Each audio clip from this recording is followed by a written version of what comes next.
Hola, buenas tardes a todos. Vamos a resolver el examen EBAU Química de Navarra del año 2024, convocatoria ordinaria. Primera pregunta teórica, vamos a darle a esto caña. Dice, explique la hibridación del átomo de oxígeno para la molécula de agua.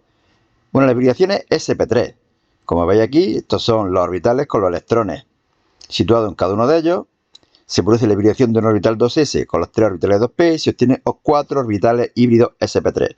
Se separan entre sí lo máximo posible y adquieren una geometría electrónica tetraédrica. Pero como solamente hay dos enlaces, hay dos pares de electrones enlazantes y dos pares de electrones no enlazantes, la geometría molecular sería angular, con ángulos algo inferiores a 109,5 grados.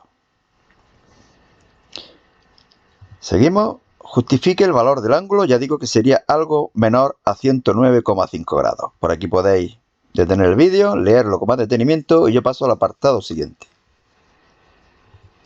Nos dicen que razonemos la polaridad que presentará esta molécula. Evidentemente será una molécula polar. Estos dos momentos dipolares no se anulan entre sí y por ello la molécula es polar. El sulfuro de hidrógeno presenta una geometría molecular similar a la del agua. Indique razonadamente qué compuesto presentará un mayor punto de ebullición, el agua. ¿Por qué? Puentes de hidrógeno. Por aquí lo tenéis explicado. Los puentes de hidrógeno, para que se puedan dar, tienen que tener un átomo de hidrógeno unido directamente a flúor, a oxígeno o a nitrógeno. Esto se da en el agua, pero no se da en el sulfuro de hidrógeno. Escribe la configuración electrónica fundamental de los siguientes elementos. Segundo periodo, grupo 17, flúor, 1s2, 2s2, 2p5. Luego tenemos al hierro, 4s2, 3d6. Quinto periodo, grupo 13, el indio, acaba en P1, 5p1. Y por último, grupo 13, el grupo del boro.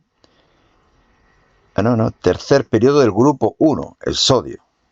Bueno, estas son las configuraciones. Algunas veces las damos ordenadas. Por ejemplo, aquí el 4D se podría poner aquí de 3. El 3D se podría poner aquí de 3. Pero bueno, no indican que se haga de una forma ordenada. Se puede hacer de las dos formas. Ordene razonadamente los elementos con número atómico del 5 al 10 de menor a mayor radio atómico. El 5 es el boro, el 10 es el neón. Bueno, a medida que nos movemos hacia la derecha en la tabla periódica, el radio disminuye porque hay más protones en el núcleo que atraen con más fuerza a los electrones externos. Y ordénelo razonadamente de mayor a menor energía de ionización. El elemento que tenga un menor radio será más difícil arrancarle el electrón. Es decir, el orden es contrario al del apartado anterior. Además, el neón, gas noble, es muy difícil arrancarle un electrón. Bueno, podéis detener el vídeo y yo sigo. 2A. En un recipiente de 2 litros, habrá que dividir por 2 los moles para calcular las concentraciones. Al que previamente se le ha hecho el vacío, se introducen 0,5 moles de ioduro de hidrógeno. 0,5. Y se calienta hasta los 45 grados. Muy bien. Se observa que una vez alcanzado el equilibrio se ha disociado un 22%, es decir, que queda sin disociar un 78%. Según el siguiente equilibrio. Este de aquí, fijaros que una reacción exotérmica, algo del Chatelier nos van a preguntar. Bueno, cuando haya pasado un cierto tiempo y se alcance el equilibrio, aquí tendremos 0,5 menos 2x, aquí x y aquí x. Fijaros que delante de cada x siempre está el coeficiente estequiométrico. También nos dicen en el apartado I que calculemos las concentraciones de la especie en el equilibrio. Indique la expresión de K sub C en función de las concentraciones y calcule su valor.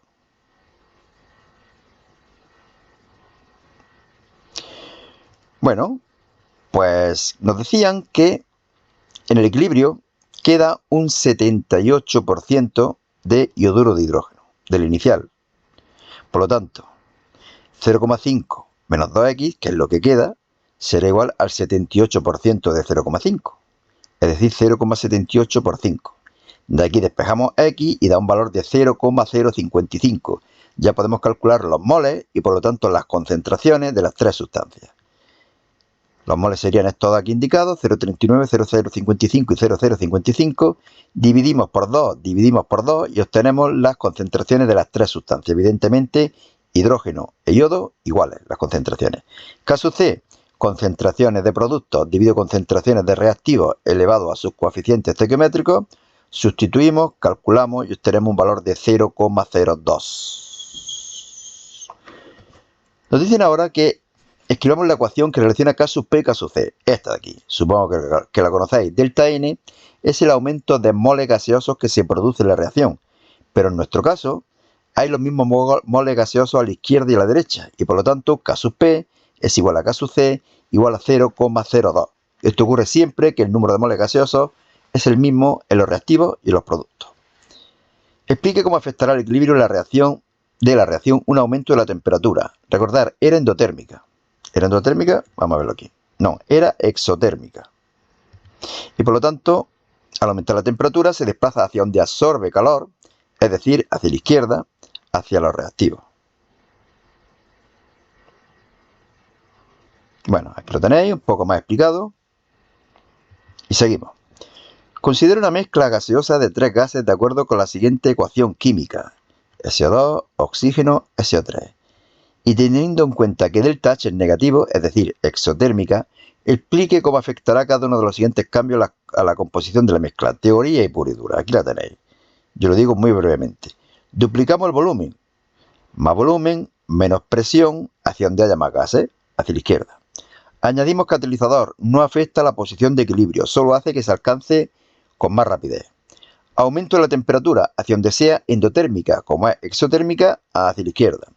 Aumentamos la concentración de dióxido de azufre. Como aumentamos la concentración de dióxido de azufre, trata de eliminar dióxido de azufre desplazando el equilibrio hacia la derecha. Si queréis pausar el vídeo y yo sigo. 3A. Defina ácido y base según la teoría de Bronsted-Lowry. Bueno, ácido, aquella sustancia que puede ceder un protón a otra sustancia que normalmente es el agua y que actúa como base. Base, aquella sustancia que es capaz de captar un protón de una sustancia que sería el ácido y que normalmente es el agua. Estos serían los equilibrios que se establecen entre el ácido y el agua, base y el agua.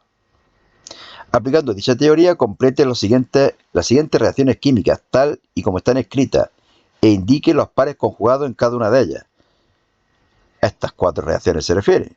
Bueno, pues el ion amonio más agua, como es un ácido, le da un protón al agua que se transforma en ion hidronio y el amonio en amoníaco. Ion acetato se transforma en ácido acético y el ion hidronio en agua.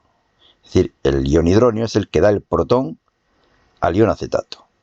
Agua e ion carbonato. El agua es el ácido, le da un protón al ion carbonato transformándolo en el ion monohidrógeno carbonato. Ácido cianhídrico, cianuro de hidrógeno, cede un protón al OH que lo transforma en agua y el cianhídrico se transforma en cianuro.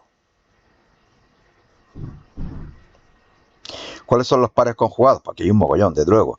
Amonio, amoníaco, hidronio, agua, hidronio, acetato, acético, agua, agua, carbonato, monohidrógeno carbonato, hidroxilo, cianhídrico o cianuro de hidrógeno, hidroxilo, agua, cianuro. Bueno, como veis aquí, un mogollón, ¿no?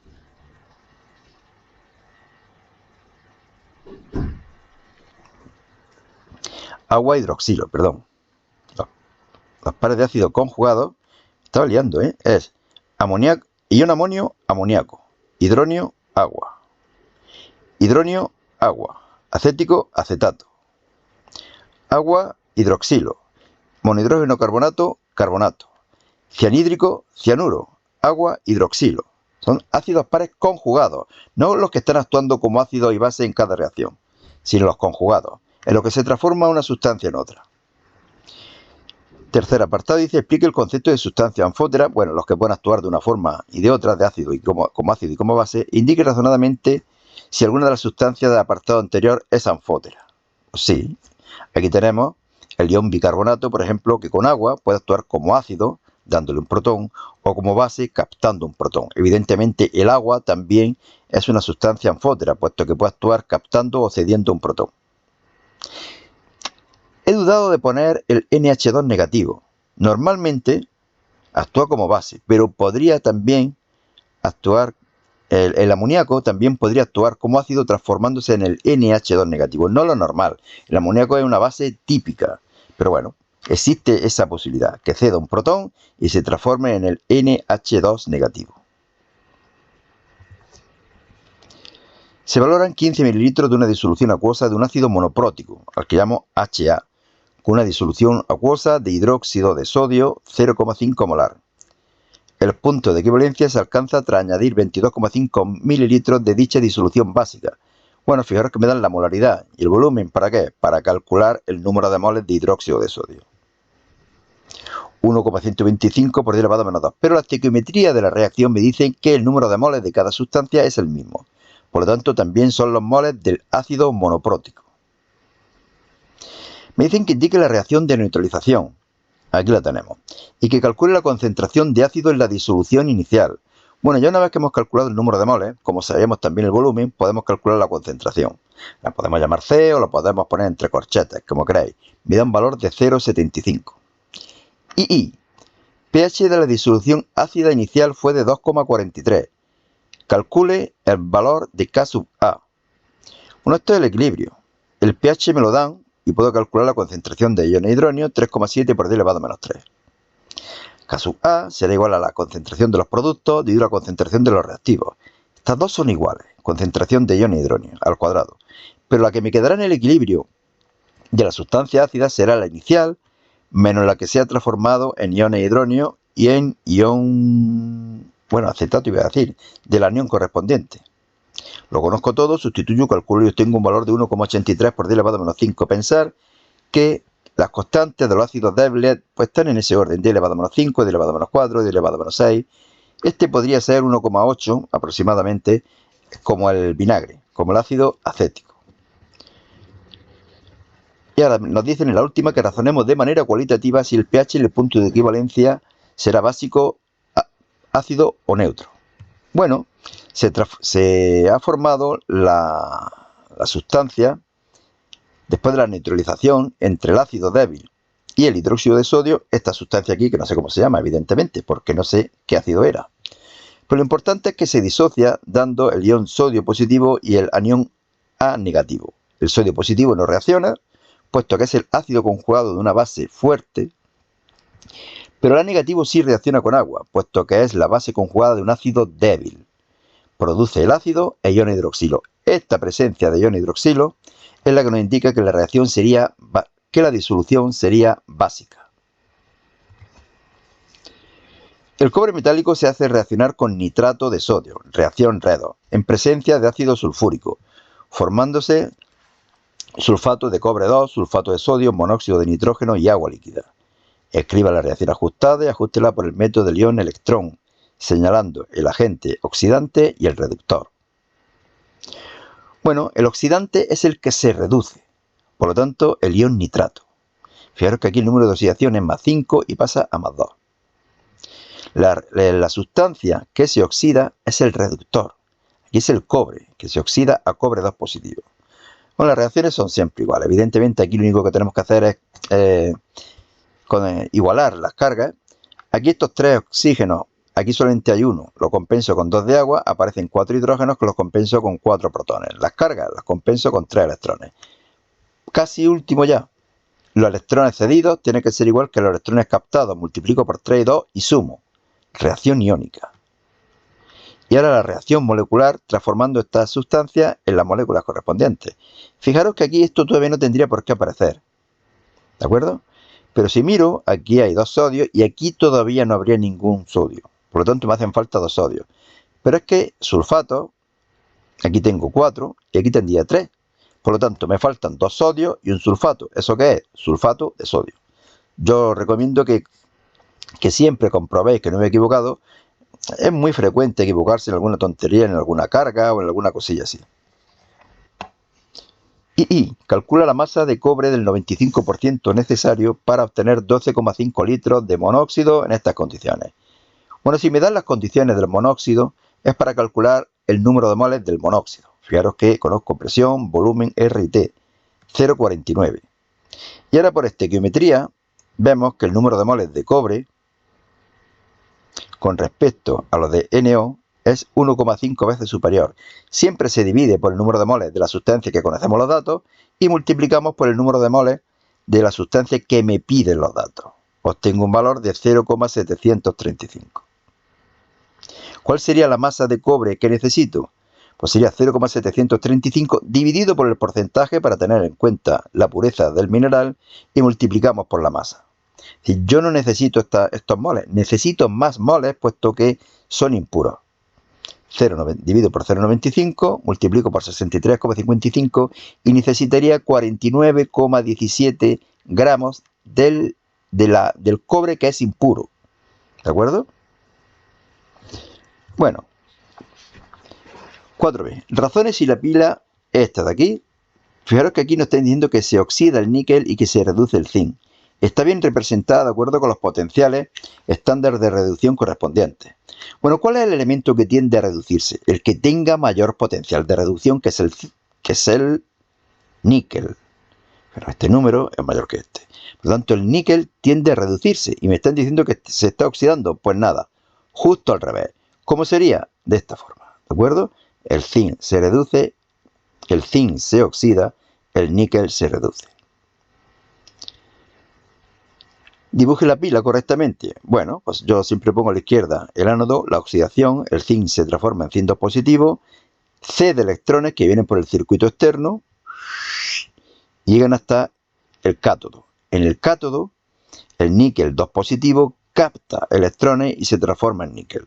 En el puente salino, el potasio positivo entra aquí para compensar la desaparición del níquel y el NO3 negativo penetra en la cuba para compensar que está aumentando la concentración de zinc 2 positivo. El amperímetro para lo único que sirve es para darnos cuenta que están pasando electrones. Y relaciona la espontaneidad del proceso redox con la variación de energía de Gibbs a partir del valor de la fuerza electromotriz de la pila. Bueno, pues vamos a calcular primero la fuerza electromotriz de la pila. Tenemos la reducción del níquel, ponemos su valor. Tenemos la oxidación del zinc y por lo tanto el potencial sería el de signo opuesto. Era menos 0,76 el de reducción, el de oxidación 0,76. Sumamos 0,50. Valor positivo. Reacción espontánea, como se espera en una pila. ¿Cómo sabemos que es espontáneo? Bueno, normalmente lo decimos y ya está, pero aquí me están pidiendo explícitamente que digamos por qué. Fijaros que una reacción espontánea cuando delta G es negativo y delta G es igual a menos NFE. Número de electrones que se transfieren, Faraday y potencial. Como este potencial es positivo, delta G es negativo y por lo tanto reacción espontánea. Espontánea, no espontánea. Orgánica. Define el concepto de isomería y de isómero geométrico. Bueno, por aquí lo tenéis. ¿De acuerdo? Isomería, compuestos con la misma fórmula molecular y estructuras distintas. Isómeros geométricos se suelen referir a los alquenos o a los ciclos, cuando los dos carbonos del doble enlace tienen dos sustituyentes diferentes. Esos dos sustituyentes en cada carbono pueden estar del mismo lado, los de mayor prioridad, o en distinto lado. Serían el isómero cis y el trans. Bueno, por ahí bien explicado. Y formule la pentan 2-ona. Aquí la tenemos. Un isómero de grupo funcional de esta. Pues lo que hacemos normalmente con la acetona es poner un aldehído. ¿Podremos poner otros? Claro, podemos poner un alcohol con un doble enlace, un éter con un ciclo, es una locura, ¿no? Pero lo fácil, cetona, aldehído. Y un isómero de cadena de cualquiera de los dos anteriores. Un isómero de cadena de cualquiera de estos dos. Bueno, pues ponemos del pentanal. Y tendríamos el 3-metilbutanal. Y dibuje la fórmula del E-penteno y la de su isómero geométrico. E sería como trans. Penteno, pues fijaros el CH3 hacia arriba, el C2CH3 hacia abajo.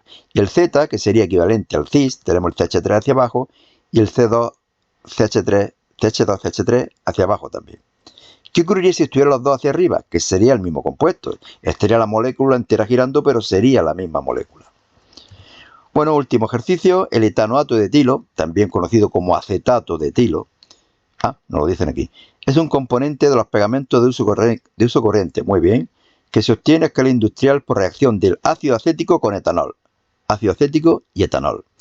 Escribe la reacción química formulando y nombrando todas las sustancias que intervienen en el proceso.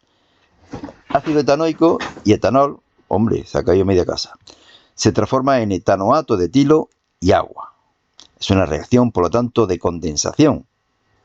Es una reacción de esterificación. Aquí el ácido está perdiendo un grupo H que se une con un hidrógeno del alcohol para formar agua. Explique el concepto de grupo funcional. Bueno, otra vez por aquí. Son átomos o grupos de átomos que unidos a la cadena de carbono confieren unas propiedades especiales a los compuestos en los que se encuentran. Identifique los grupos funcionales en las moléculas anteriores. Bueno, aquí tenemos el grupo carboxílico, aquí tenemos el grupo hidroxilo, aquí tenemos el grupo alcoxicarbonilo, o éster, normalmente le llamamos, y en el agua no tenemos ningún grupo. R y R' son cadenas de carbono. I formula y nombre un isómero de función del acetato de etilo. Y tenemos que poner los mismos átomos de carbono, hidrógeno y oxígeno, pero en un solo compuesto. Estamos aquí, perdón. Y que no sea este. Tenemos dos oxígenos y tenemos un doble enlace. ¿Qué podemos hacer? Pues una acetona con un grupo hidroxilo. 3-hidroxibutanal. 1, 2, 3, 4. 1, 2, 3, 4. Bien, todo de acuerdo. Bueno, pues nada más, solamente deciros que en este blog, selectividadjosecuenca.blogspot.com, podéis encontrar en formato PDF todos los exámenes que estamos colgando en el canal. Tiene una facilidad, y es que está todo en un archivo. Por ejemplo, aquí estoy grabando un vídeo de un examen, pero en el archivo, si fijaros, si sigo hacia adelante, fijaros que aquí ya tengo el examen de la convocatoria extraordinaria. Evidentemente no voy a hacer un vídeo con todos los exámenes, pero aquí en el blog sí tenéis todos los exámenes de diferentes años. ¿De acuerdo? Bueno, pues nada más. Suerte y hasta otra.